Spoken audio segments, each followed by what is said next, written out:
छत्रपति संभाजी नगर में पूरी तरह से शांति है, लेकिन बीती रात हुए हिंसा को लेकर कई थ्योरी सामने आ रही हैं और पुलिस पर सवाल खड़े हो रहे हैं। सवाल ये कि आखिर इतनी बड़ी हिंसक घटना हुई तो कैसे?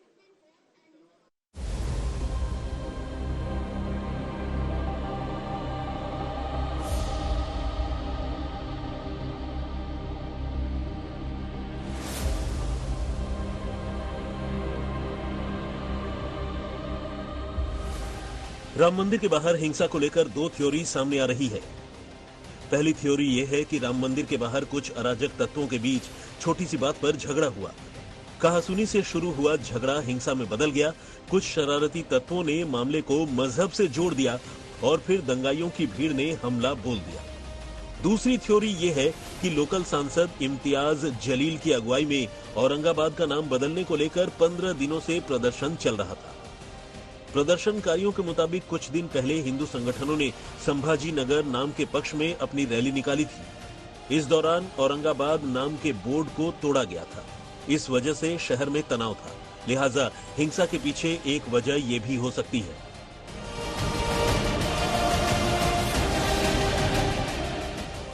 हिंसा के पीछे की थ्योरी आपने सुनी, अब आपको ग्राउंड जीरो के हालात दिखाते हैं।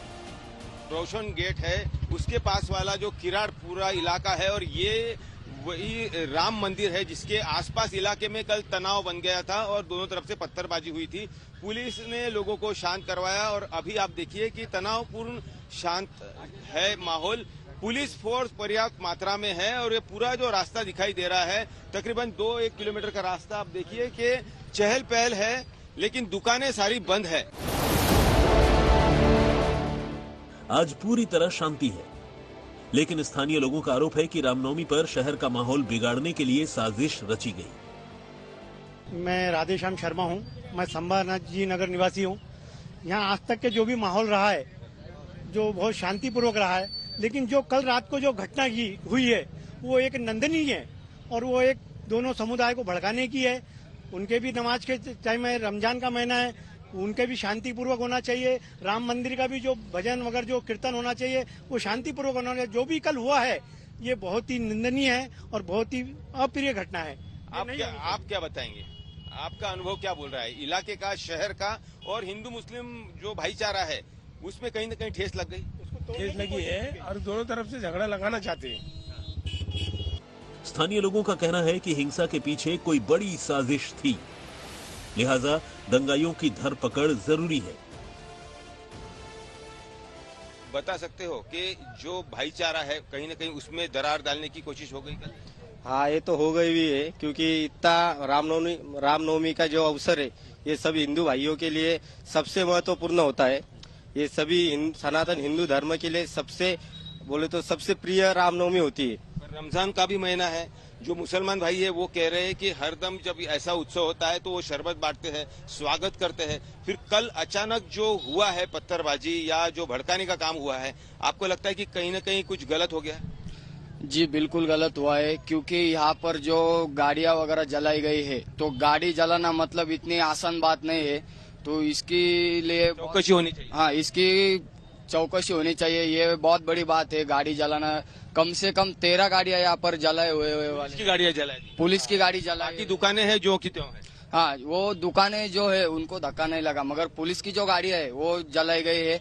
और इधर धक्का लगा नहीं मंदिर को, ये अच्छी बात है, मगर इधर कुछ धक्का लग जाता तो गलत बात हो जाती है यहाँ पर। गलत अच्छा हुआ कि वो सब कुछ चीजें नहीं हुई और उत्सव अभी बराबर मनाया जा रहा है। हाँ, नहीं ये हुआ नहीं, मतलब कोशिश कुछ और थी मगर जो नाकामयाब हो गई। भले ही अब पूरे इलाके में शांति हो, लेकिन पुलिस पर सवाल खड़े हो रहे हैं। सवाल नंबर 1, क्या पुलिस की लापरवाही से हिंसा हुई? सवाल नंबर 2, क्या पुलिस मौके पर देरी से पहुंची थी? सवाल नंबर 3, माहौल खराब था तो सुरक्षा के इंतजाम क्यों नहीं थे? सवाल नंबर 4, वक्त रहते दंगाइयों को काबू में क्यों नहीं किया? अब पूरे मामले पर राजनीति भी शुरू हो गई है। डिप्टी सीएम फडणवीस ने शांति बनाए रखने की अपील की है, तो संजय राउत ने मौजूदा सरकार पर निशाना साधा है। संभाजी नगर में जो परिस्थिति रात में तैयार हुई थी, अब उस पर काबू पा लिया गया है। मैं सभी से निवेदन करना चाहता हूं कि शांति बनाए रखें, मर्यादा पुरुषोत्तम प्रभु श्री राम जी, इनका राम जन्मोत्सव हम लोग मना रहे हैं। ऐसे समय सभी ने मर्यादाओं का पालन करना चाहिए और शहर में शांति रखनी चाहिए। पैदा किया जा रहा है और उसके पीछे कौन है, ये इस राज्य के गृह मंत्री को पता होना चाहिए। ये सब कुछ कौन कर रहा है? ये शिवसेना नहीं कर रही है।